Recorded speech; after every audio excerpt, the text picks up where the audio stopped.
Fa molts anys vaig ser tutor d'un quart d'ESO realment conflictiu. Contínuament estava gestionant sancions. Un dia va venir el cap d'estudis i em va comunicar que la direcció havia acordat expulsar tal alumne 2 dies a casa. Quan li vaig intentar argumentar la manera com jo justificaria als pares aquesta sanció, em va interrompre. Digues-ho com tu vulguis, el fet és que demà no pot venir a l'escola. El fet, però, no era només això, perquè el fet podia ser que els pares comprenguessin el càstig i apreciessin positivament que l'escola intentés ajudar-los a través d'aquesta sanció, o que el valoressin negativament i pensessin que l'escola no tenia altra solució que deixar-los sols amb el problema a casa un dia feiner. La manera com comuniquem la realitat esdevé una part important d'aquesta mateixa realitat. Governar l'escola no és únicament solucionar problemes, encara que Déu-n'hi-do. Tot problema de govern és també una oportunitat de comunicació. I no tindrem resolt aquell problema fins que no tinguem també resolta la seva comunicació. Branding escolar. El podcast per fer de la teva escola una gran marca. Hola, soc Miquel Rossi, dissenyador gràfic i assessor de marques educatives.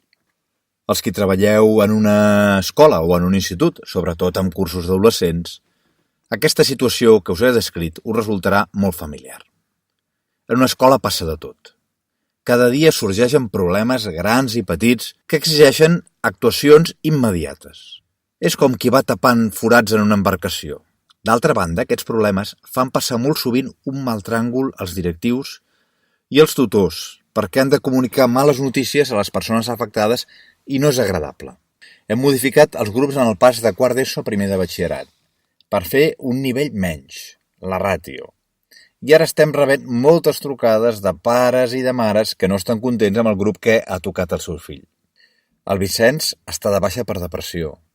Havíem deixat anar els alumnes, que era una grip, però és que ja han passat 9 dies i això sembla que va per llarg. De fet, ja ha vingut un substitut. Els alumnes són molt murris si s'ho ensumen. Potser els hi hauríem hagut de dir la veritat. No ho sé. Una colla d'alumnes de segon de batxillerat estan organitzant festes els dissabtes a la nit on es veu que corre l'alcohol i vés a saber què més. Encara que no és un tema que ens incumbeixi estrictament a nosaltres, és que venen les entrades a la sortida de l'institut i hi ha mares que se'n queixen. Què fem? Podem dir que una escola viu permanentment en crisi? Estrictament no, perquè no hi ha crisi si el fet no té repercussió fora de la comunitat escolar. Però sí podem afirmar, sens dubte, que la realitat diària d'una escola exigeix als directius alguna cosa més que molts d'ànims i senyen al govern. Els exigeix aprendre a comunicar molt bé. Ningú no espera que fem les coses perfectament. El que ens fa excel·lents als ulls dels altres és com ens veuen reaccionar davant d'un problema. Molt sovint, després de debatre quines mesures cal prendre davant de qualsevol problema, es dona per tancada la qüestió i es passa a un altre tema. Si volem encertar de debò les mesures que prenem, no hi ha de faltar mai la decisió sobre què i com es comunica. De fet, pot passar i passa que pugui necessitar més temps pensar com comuniquem la decisió que prendre-la. No oblidem, l'eficàcia d'una decisió depèn moltíssim de com la comuniquem. I hi ha escoles que tenen molt regulada la comunicació ordinària. S'hi fan periòdicament enviaments programats amb la informació rellevant. El tutor de cada curs dirigeix les avaluacions amb un patró pensat prèviament. El professorat és informat de tot el que succeeix a l'escola mitjançant canals molt eficaços que permeten la seva participació. Les famílies poden consultar tots els serveis, activitats, menú de menjador, peticions de tutories, etc. al web, on hi ha, a més, les informacions més rellevants, sempre actualitzades. Es compta amb un canal de Twitter molt actiu, etc. En aquests centres, la comunicació ordinària està planificada i no hi ha marge perquè res quedi fora dels canals ordinaris de la comunicació. Però altres escoles, en canvi, són poc organitzades. Esperen que sorgeixi una situació per resoldre-la.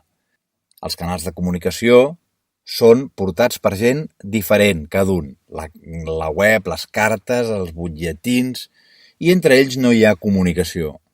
Per tant, no se sap qui ha de dir què. Es cau contínuament en contradiccions, però sobretot en la desinformació. És evident que si la comunicació ordinària s'entoma bé, quan sorgeixi l'extraordinària, serà molt més fàcil abordar-la. De fet, a través de la planificació en la comunicació s'aconsegueix reduir el que és extraordinari.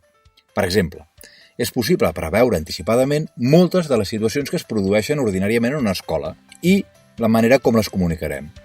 Sancions a alumnes, baixes per malaltia, canvis d'horaris, vagues de transport públic, vagues de professorat, suspensió de sortides per pluja, etc.